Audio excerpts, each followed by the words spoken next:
Herzlich willkommen zurück.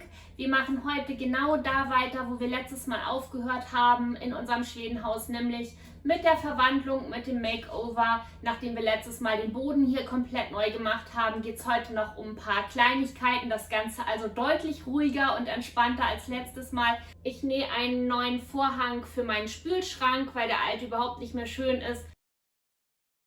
Ich muss noch ein paar Türen streichen, es fehlen noch ein paar Leisten und Zargen.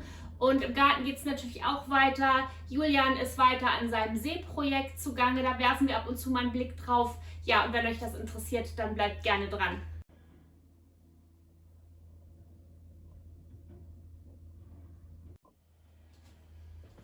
Den Vorhang möchte ich aus einem alten Betttuch nähen, aus einer Bettwäsche. Vom Loppis natürlich, also vom Secondhand. Der hat auf der einen Seite große Rosen und auf der anderen Seite kleine Rosen. Das ist natürlich nicht ganz leicht, hier zu unserer bunten Mustertapete, zu der schwedischen, einen relativ dezenten Vorhang zu nehmen. Ich möchte aber auch nicht nur schlicht weiß oder eine andere schlichte Farbe. Und ich glaube, das könnte ganz nett aussehen. Ich bin ein bisschen traurig um diesen Bettbezug, weil ich den eigentlich auch sehr schön finde. Aber ich werde ihn jetzt opfern fürs Team sozusagen, weil hier der Vorhang ist auf jeden Fall wichtiger und ich finde den Stoff so schön, dann sieht man ihn auf jeden Fall auch jeden Tag hier in der Küche und er ist nicht im Schlafzimmer versteckt. Und ja, lange Rede, kurzer Sinn, wir gehen den jetzt mal zurechtschneiden.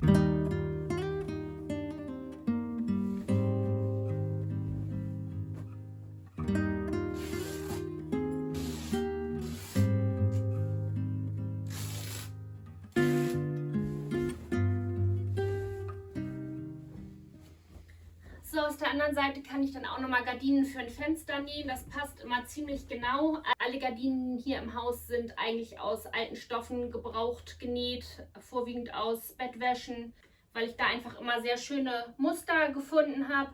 Das gefällt mir hier auch gut als Gardine, von daher werde ich das dann gleich auch nochmal nutzen für ein anderes Fenster. Und bei dem hier hoffe ich, dass ich ein ausreichend großes Stück jetzt habe für meine Unterschränke, sonst muss ich nochmal weiter gucken.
Ja, eigentlich habe ich hier 4 Stück von diesen Holztüren, die mal original hier in der Küche drin waren, als wir das Haus übernommen haben.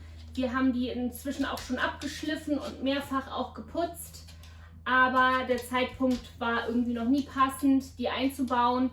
Ich hoffe, im Winter wird das Ganze mal was, denn das würde natürlich super aussehen und wäre viel praktischer, wenn hier Holztüren drin wären, die man auch leicht abwischen kann.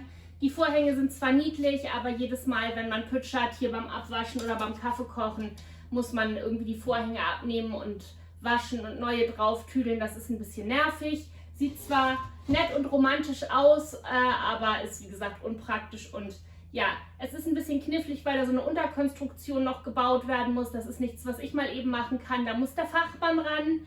Ich hoffe, der Fachmann hat im Winter mal ein bisschen Ruhe und Zeit, dieses Projekt noch fertigzustellen, denn das wäre auf jeden Fall nochmal ein Fortschritt hier in der Küche. Das sind die gleichen Türen wie hier und die habe ich ja damals gestrichen und mit den Porzellanknöpfen versehen und so würde ich das dann dementsprechend da unter dem Spülschrank auch machen. Jetzt hängen wir erstmal die neuen Vorhänge auf.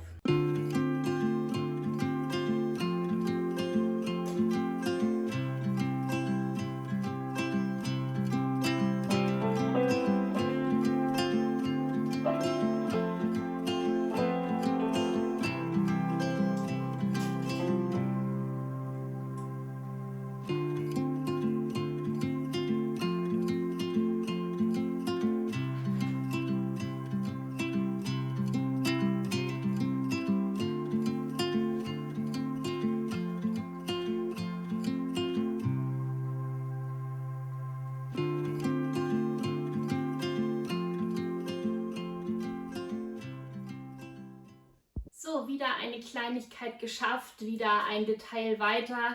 Mühsam ernährt sich das Eichhörnchen ja mit so einem alten Haus. Da ist man einfach niemals fertig, da gibt es immer was zu tun, aber so Vorhänge und so nähen, dafür brauchen wir ja kein altes Haus, um da immer mal wieder dabei zu sein, denn neue Vorhänge müssen immer mal sein. Und wie gesagt, vielleicht kriege ich ja irgendwann hier auch nochmal die Holztüren rein. Das wäre auf jeden Fall nochmal erstrebenswert. Aber so finde ich es jetzt erstmal schön und bin ganz zufrieden.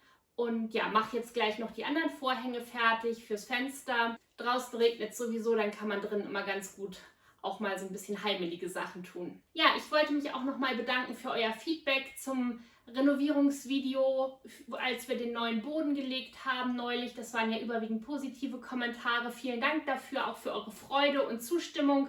Natürlich gab es auch ein paar kritische Stimmen, aber das war vollkommen in Ordnung, denn die Kritik bezog sich ja auf die Gedanken, die wir vorher uns auch 6 Jahre lang gemacht haben und warum wir uns die Entscheidung einfach nicht leicht gemacht haben, auch in ein altes Schwedenhaus, in ein altes Holzhaus jetzt tatsächlich einen Laminatboden einzulegen. Und es war wie gesagt nicht nur ein Kostenpunkt, denn Parkett oder Korkboden kostet natürlich ein Vielfaches mehr als ein Laminatboden, der zudem jetzt auch noch im Angebot war, aber ein hochwertiger Laminatboden ist. Und bis jetzt sind wir wirklich richtig zufrieden. Wie gesagt, wir hatten auch unsere Zweifel, waren unsicher, wir wussten nicht genau, ist das die richtige Entscheidung.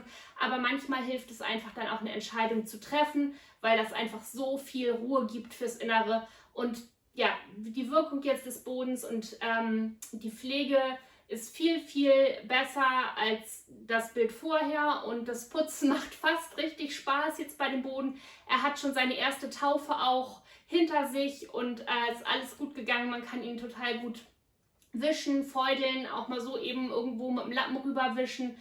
Wunderbar. Und ja, wir sind richtig froh, dass wir das gemacht haben und jetzt auch diese Frage, ob wir es machen oder machen wir es nicht, endlich abgehakt haben. Denn manchmal ist eine falsche Entscheidung besser als keine Entscheidung, weil man es einfach mal entschieden hat und nicht immer weiter darüber nachdenken muss. Aber wie gesagt, wir sind zufrieden. Es war keine falsche Entscheidung. Wir fühlen uns richtig wohl damit im Moment und er liegt super gut, er sieht super aus, er verbindet die Räume und schafft auch dadurch nochmal so eine Einheit und Ruhe, die sich einfach total gut anfühlt. Also alles richtig gemacht und ja, jetzt nähe ich noch den anderen Vorhang.